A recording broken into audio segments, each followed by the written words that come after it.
Rev up your engines.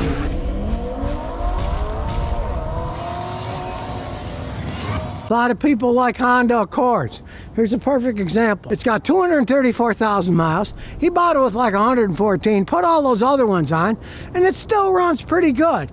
Now, here's the reason why the old ones are actually better than the new ones. What does it have? It's got a nice 2.4 liter four-cylinder engine with, as you can see, regular fuel injectors on it. It's not the overly complex gasoline direct injection. It doesn't have a turbocharger. It's got a pretty dependable 5-speed automatic transmission.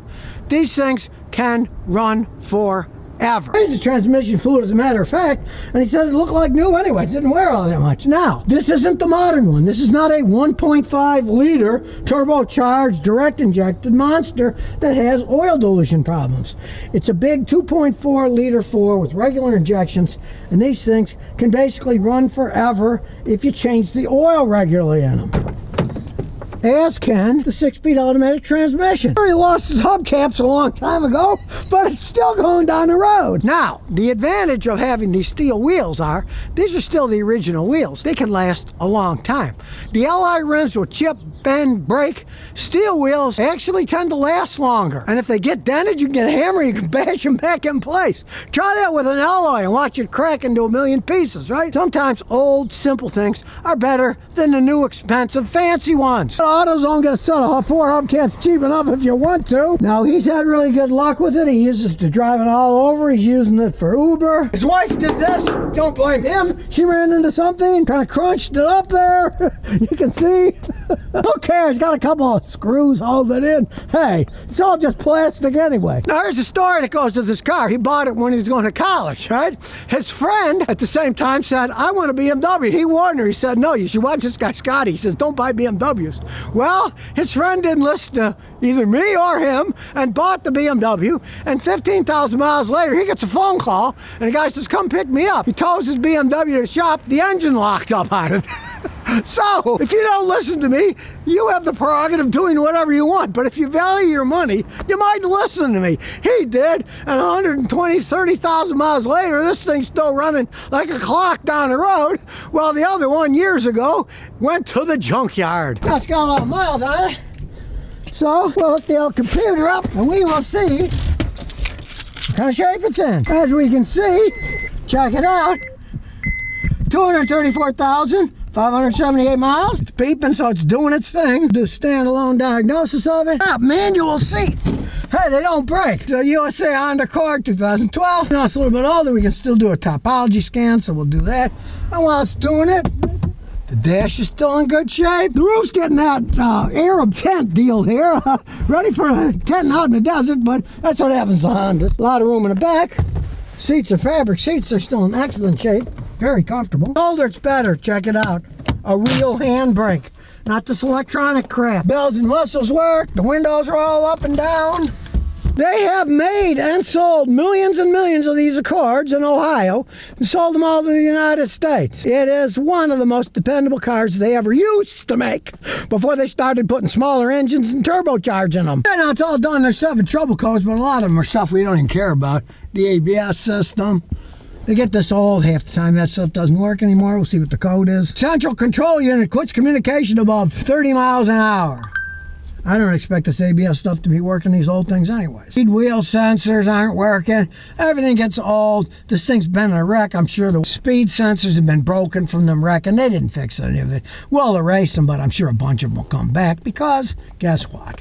The car was wrecked and they didn't fix that part. It still works fine. Just doesn't have ABS. Those ABS codes because the sensors and the wires are broken from the wreck. So it also has SRS, and that's probably related to the other codes because those systems work in tandem. Go from the sensors, yeah, because it was in a wreck in the front and they didn't fix the stuff.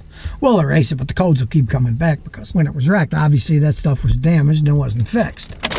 Being an older car, we got to turn the ignition off, then turn the ignition on. It's kind of a pain to reset it. Last thing is the TPMS, pressure signal failure. Yeah, it's an old car. The sensors are worn out. Who's going to spend money on that? We'll erase it, but of course those will come back too. So now what we really want to look at is the live data on how it's running. Come on, it's cold.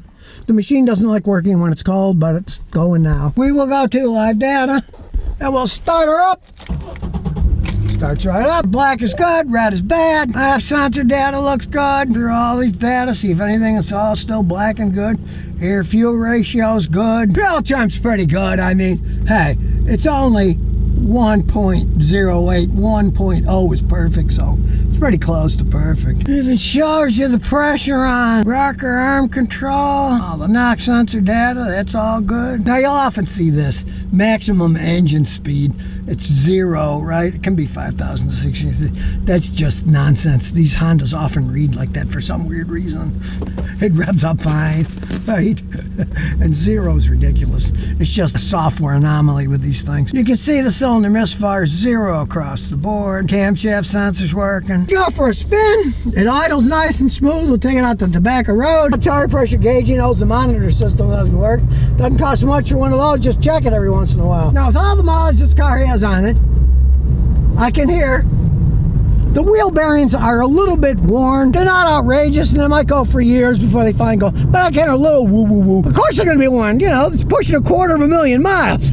It still goes good enough, though. Oh, here we go to Tobacco Road. We're going to make a left here, and we're going to our little drag strip. And you can see, like I've been saying, they've knocked all these down, but they haven't built anything because here in Clarksville, they're actually overbuilt, and they have houses they can't sell now. So they knocked down these trees, but you see, they haven't built anything yet. We'll come to a stop and we'll see what's left of this engine. Here we go. It picks up and goes. It's got plenty of pickup. The transmission shifts like a dream still with all those miles. But hey, it still runs pretty much like it did when it was brand new. These things were solid made in Ohio. And here we go back. I mean, hey, he wants to know how long this thing will last. Maybe it'll last twice what it's got. Oh, I've seen with 500,000 on him. He's made some money off of this, driving Uber. All he's done is oil changes and stuff. So there you have it. These things can run forever. Yeah, the thing's 13 years old. It's got almost 250,000 miles on it, but it still runs like a top. Now, he admitted he screwed up because his mechanic told him the ball joint was going out, waited to fix it, and the ball joint snapped off, so he had to have a ball joint put on it. So you do one. If a mechanic tells you, hey, your ball joint's going out, change it before it breaks off. It's kind of dangerous. You know, he's lucky nobody was injured, but the car itself, still solid as can be. His $7,000 something investment, 130,000 miles ago, certainly has paid off. He made a fortune driving people in Uber in it. For that little bit of investment, insurance is cheaper on old cars. Hey, you can find one of these Accords before they went to small turbo GDI gasoline engine, just the regular ones. They get decent enough gas mileage, but they can run forever with very little maintenance. Modern ones, not so much. These older ones with a nice 2.4 liter 4-cylinder engine, they can just keep going and going. This one doesn't burn any oil, even though it's got like 250,000 miles. You'll never see that with the new ones, with the 1.5 turbos. If they ever made it to this many miles, I guarantee you they'd all be burning oil. This doesn't even burn oil. And here's some bonus questions and answers. Well, you know, all the greenies are saying, oh, electric cars are going to save the world, make it a better place. Well, guess what? Amnesty International now is giving EV makers very low marks for human rights protections. They're saying, hey, the people who make these electric batteries and electric cars, they have bad human rights. Well, guess why? Most of the electric batteries come from China, not the bastion of human rights. If you're a millionaire in China, I guess you got human rights. But if you're a poor slob worker, no, they take advantage of you. So much for communism helping the common man out there, yeah? Now, out of 90 points possible, this is how low they're rating them. Mitsubishi EV got the worst. They got 13 out of 90. And BYD, the Chinese company, got 11 out of 90. Now, Mercedes-Benz and Tesla scored 51 and 49 out of 90. But that's still pretty crappy, right? But do you think they care? Of course they don't care. They don't like the PR that it's bad and the idea that EV cars are going to save the world. No, they're putting people into slavery, right? Making the mines, getting the lithium, making the batteries, making the cars in China. But they're even giving Tesla 49 out of 90, so they're not doing so hot either. None of these companies are conducting adequate human rights due diligence when it comes to supply chains for key material using EV batteries. Yes, the battery electric car, it's saving the world. No, it isn't, people. Dig a little deeper. So if you never want to miss another one of my new car repair videos, remember to ring that bell.